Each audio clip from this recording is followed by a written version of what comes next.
I'm Sarah Thompson, 65 years old.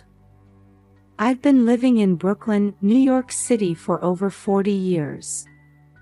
My 35-year-old son Jason and his wife Amanda blessed me with a 5-year-old grandson, Ethan. Seeing Ethan's smile has become my greatest joy lately. My life changed dramatically after I lost my husband Tom to illness 3 years ago. After losing the man I'd been with for 50 years, I spent some time in grief. But I knew Tom wouldn't want me to be down forever. With that thought, I slowly began to face forward and move on. That's when I discovered volunteer work at the local soup kitchen. Although I was hesitant at first, now I go without fail 3 days a week. It feels as if this was my true calling all along. Sarah, your soup is the best today. Mike, a regular, calls out to me with a smile. His words warm my heart. Thank you, Mike. It's a special recipe today, I reply with a smile.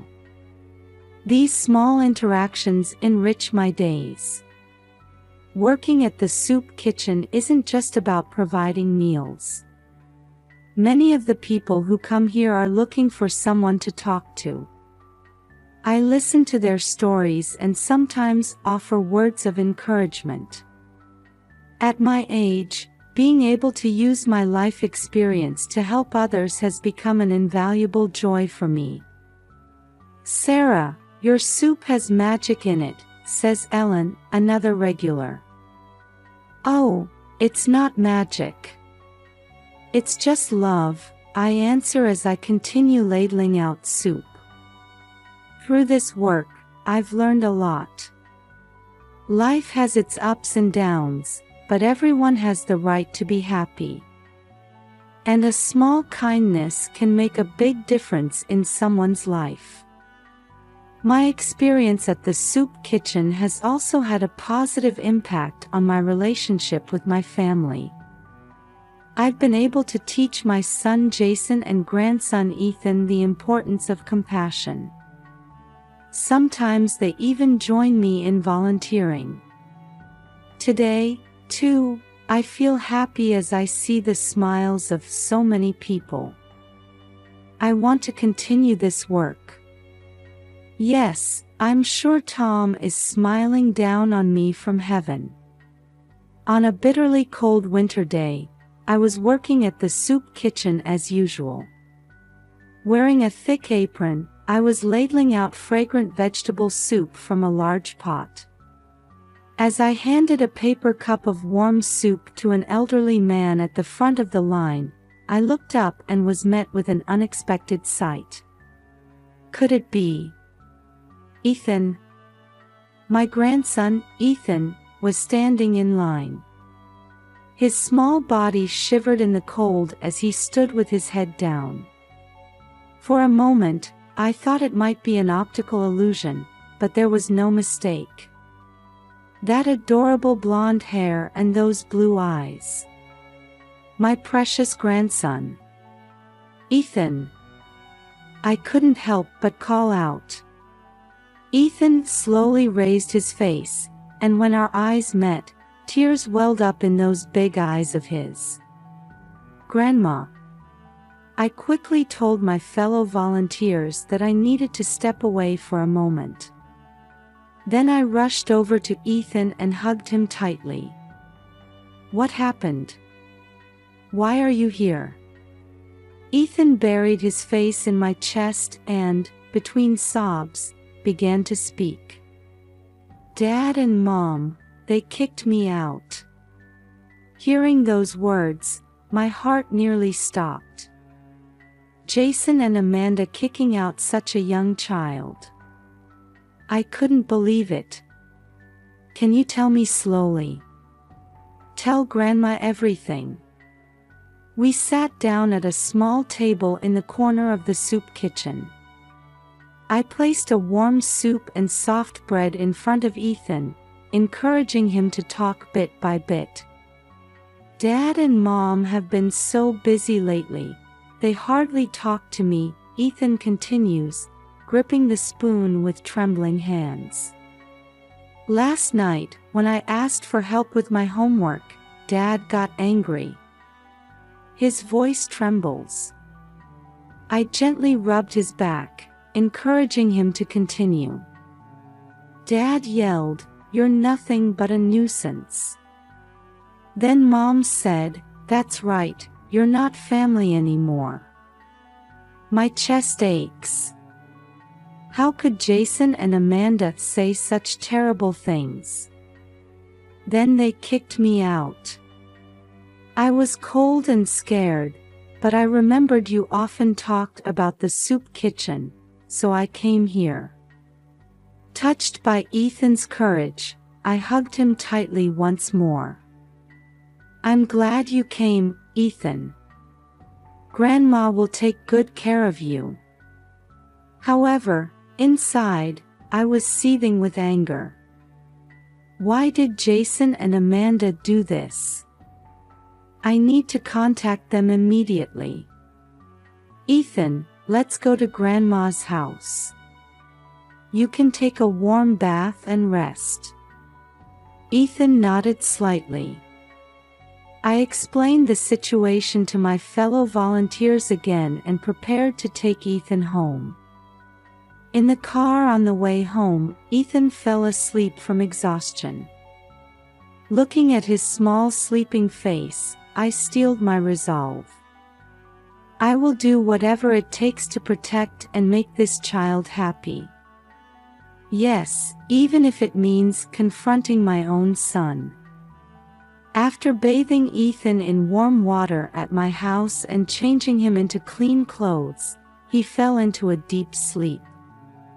As I watched my grandson sleeping peacefully, a mix of anger and anxiety swirled inside me. Taking a deep breath, I picked up my cell phone. First, I dialed Jason's number. The phone rang and rang, but there was no answer.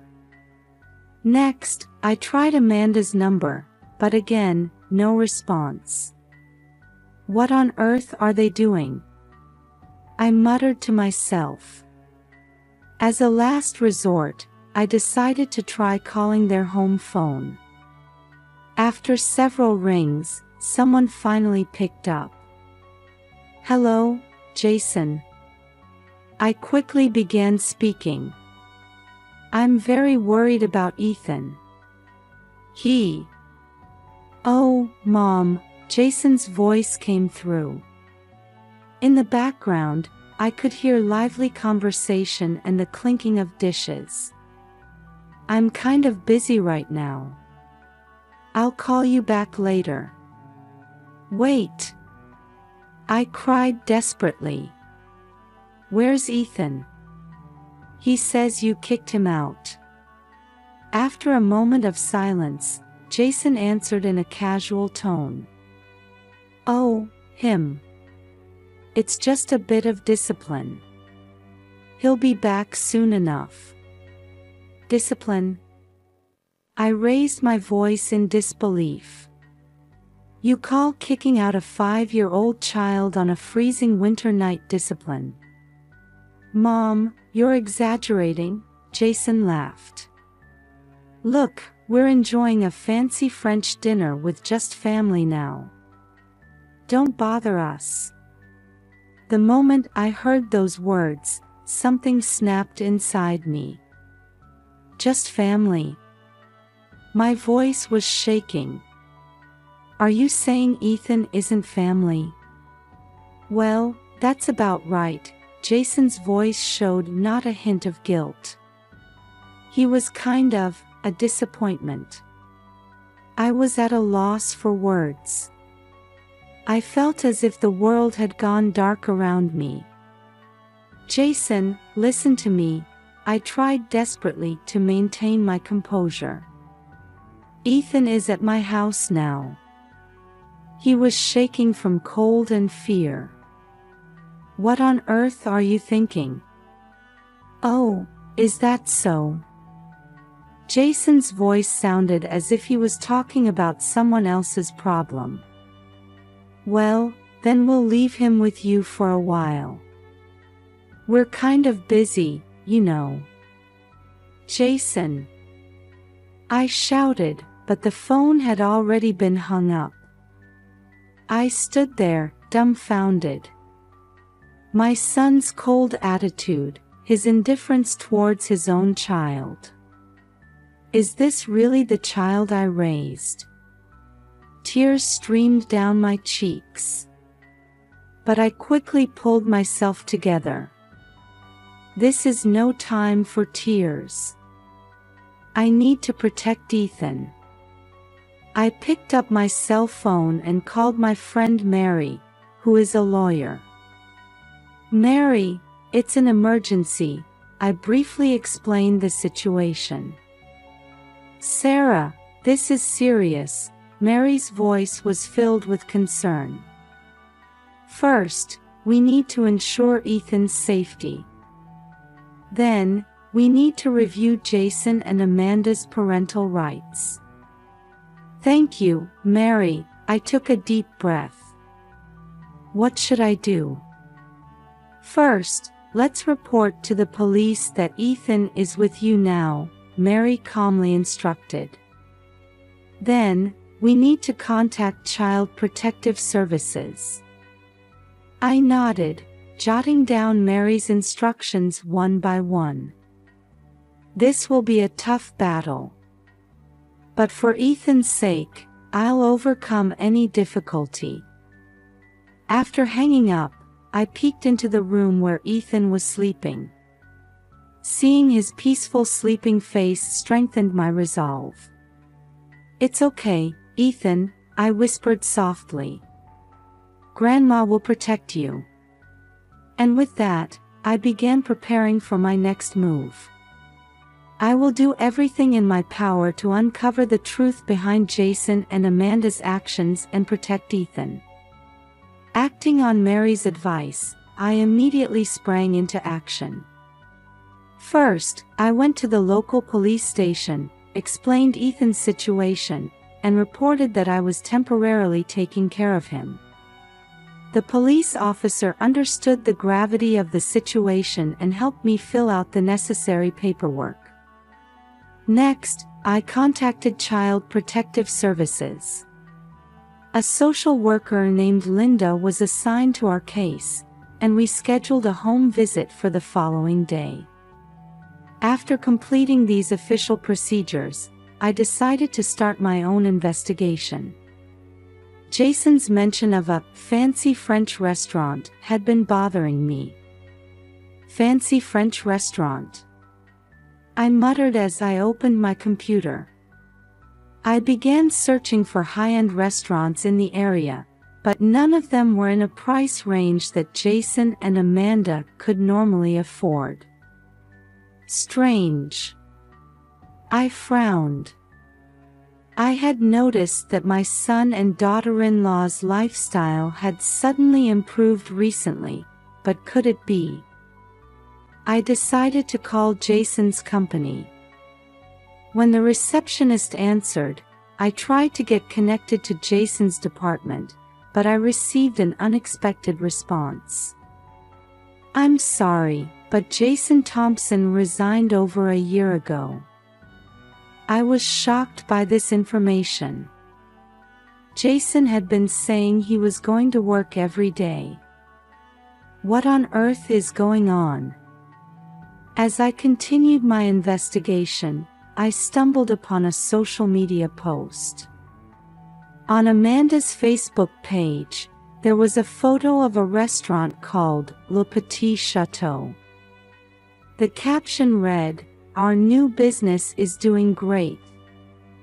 This could be it," I instinctively thought.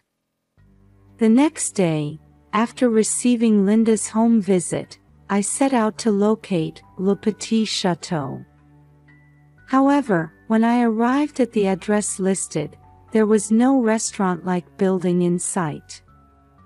This is odd. I looked around. Then, I decided to ask a nearby mail carrier. "Excuse me, is there a restaurant called Le Petit Chateau around here?" The mail carrier tilted his head. "I've never heard of a restaurant by that name. But fancy-looking meal deliveries often come to this address." This information started to connect some dots in my mind.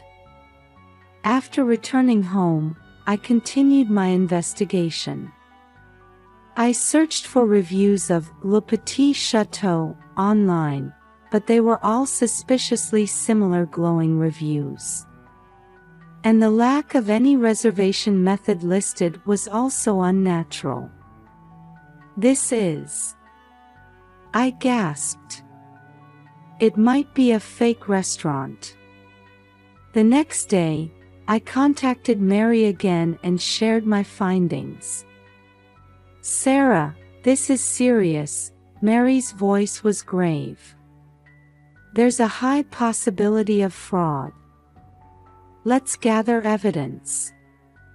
With Mary's help, we began investigating the true nature of Le Petit Chateau. Social media advertisements, fake reviews, demands for high reservation fees, everything pointed to an elaborately planned scam. And then we found the decisive evidence. Multiple bank accounts opened under Jason and Amanda's names. Large sums of money, collected as reservation fees for Le Petit Chateau, were flowing into these accounts. Why? I fought back tears as I looked at the evidence. Why would they do this? Mary gently placed her hand on my shoulder. "Sarah, I know this is hard. But we need to think about Ethan now." I took a deep breath and calmed myself. That's right. Protecting Ethan is the top priority now. "Mary, what should we do?" I asked with renewed determination. "First, let's submit this evidence to the police," Mary answered calmly. "Then, we'll start the process to obtain custody of Ethan." I nodded. I can't forgive what my son and daughter-in-law have done. But more than that, I'm worried about Ethan's future. Ethan needs to be given real love. I murmured. That night, as I sat beside the sleeping Ethan, I made a vow. No matter how difficult it might be, I will protect this child and make him happy. And Jason and Amanda need to understand the gravity of their actions. This will be a long battle. But now that the truth has come to light, there's no turning back. For Ethan's sake, and for the sake of justice, I have no choice but to move forward. The day after Jason and Amanda's fraudulent activities came to light, I visited Mary's law office. Despite the heavy heart I carried, I told myself I needed to be strong for Ethan's sake. "Sarah, I'm glad you came," Mary welcomed me warmly. Her calm demeanor gave me a sense of reassurance. "Mary, thank you so much," I sighed deeply. "What should we do now?" Mary began explaining as she spread documents on her desk. "First, we need to report to the police. We must submit the evidence we've gathered about Jason and Amanda's fraud." I nodded silently. Reporting my own son to the police is an agonizing choice for a parent. But for Ethan's sake, it's an unavoidable path. And at the same time, we'll start the process to gain custody of Ethan, Mary continued. If Jason and Amanda are arrested, there's a high chance that Ethan's guardianship will be transferred to you. Is it really possible? I asked, feeling a mix of anxiety and hope. "It won't be easy," Mary answered honestly. "But considering that you're Ethan's grandmother and have been taking care of him, and the fact that Jason and Amanda are involved in criminal activities, we have a good chance." I took a deep breath and steeled my resolve. "I understand, Mary. I'll do whatever it takes." After that, we began preparing to report to the police. Mary meticulously compiled the evidence, and I practiced explaining the situation numerous times. "Sarah, remember," Mary looked me straight in the eye and said, "this is the right thing to do. It's necessary to protect Ethan." I nodded, holding back tears. "Yes, this is for Ethan." The next day, we visited the local police station. My hands were shaking from nervousness, but remembering Ethan's smile helped me regain some composure. The detective in charge listened to our story seriously. When we showed him the evidence, his expression became stern. "This is indeed a serious case," the detective said. "We'll start an investigation and take necessary measures." As we left the police station, a mix of complex emotions swirled inside me. A sense of guilt for betraying my son, and a sense of relief that I could protect Ethan. Over the next few weeks, I was busy preparing to gain custody of Ethan. There was a mountain of tasks to do: preparing application documents for family court, requesting character witnesses, setting up the home environment, and more. Particularly challenging was caring for Ethan's emotional well-being. How should I explain to a 5-year-old why his parents are gone? I agonized over this many times, carefully choosing my words. "Ethan, Grandma is going to take care of you from now on," I gently told him one day. "But what about Mom and Dad?" Ethan asked anxiously. "Mom and Dad, they've gone away for a while," I answered, hugging him. "But Grandma will always be here for you." Ethan nodded slightly and clung to me. For this child's future, I'm prepared to face any difficulty. It will be a long battle. But for the sake of Ethan's smile, I will never give up. We'll move forward, one step at a time, steadily. As the police investigation progressed, the day finally came. Early one morning, a knock sounded at my door.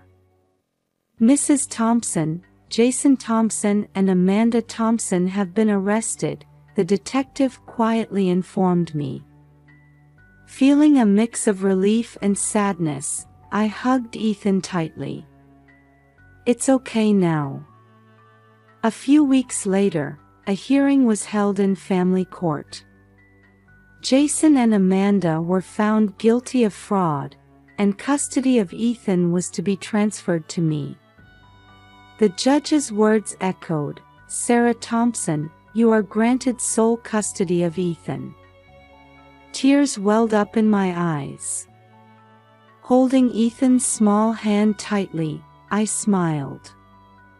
"Grandma, are we going to be together forever now?" Ethan asked anxiously. "Yes, Ethan. Grandma will take good care of you." A new life began. Every morning, I see Ethan off to school, and in the evening, we do homework together. On weekends, we volunteer at the soup kitchen, and Ethan has started helping out too. A few months later, a letter arrived from Jason in prison. "Mom, I'm truly sorry. Please take care of Ethan." While there was sadness, the courage to forgive was also beginning to sprout. 5 years later, Ethan has grown into a bright and healthy 10-year-old boy. On weekends, we visit Jason in prison, slowly rebuilding our relationship. After serving her sentence, Amanda participated in a rehabilitation program and now works as a real chef. As for me, I've used this experience to establish a support group for abused children. Life may bring unexpected trials, but with love and courage, we can overcome them. Believing this, we cherish each day as it comes.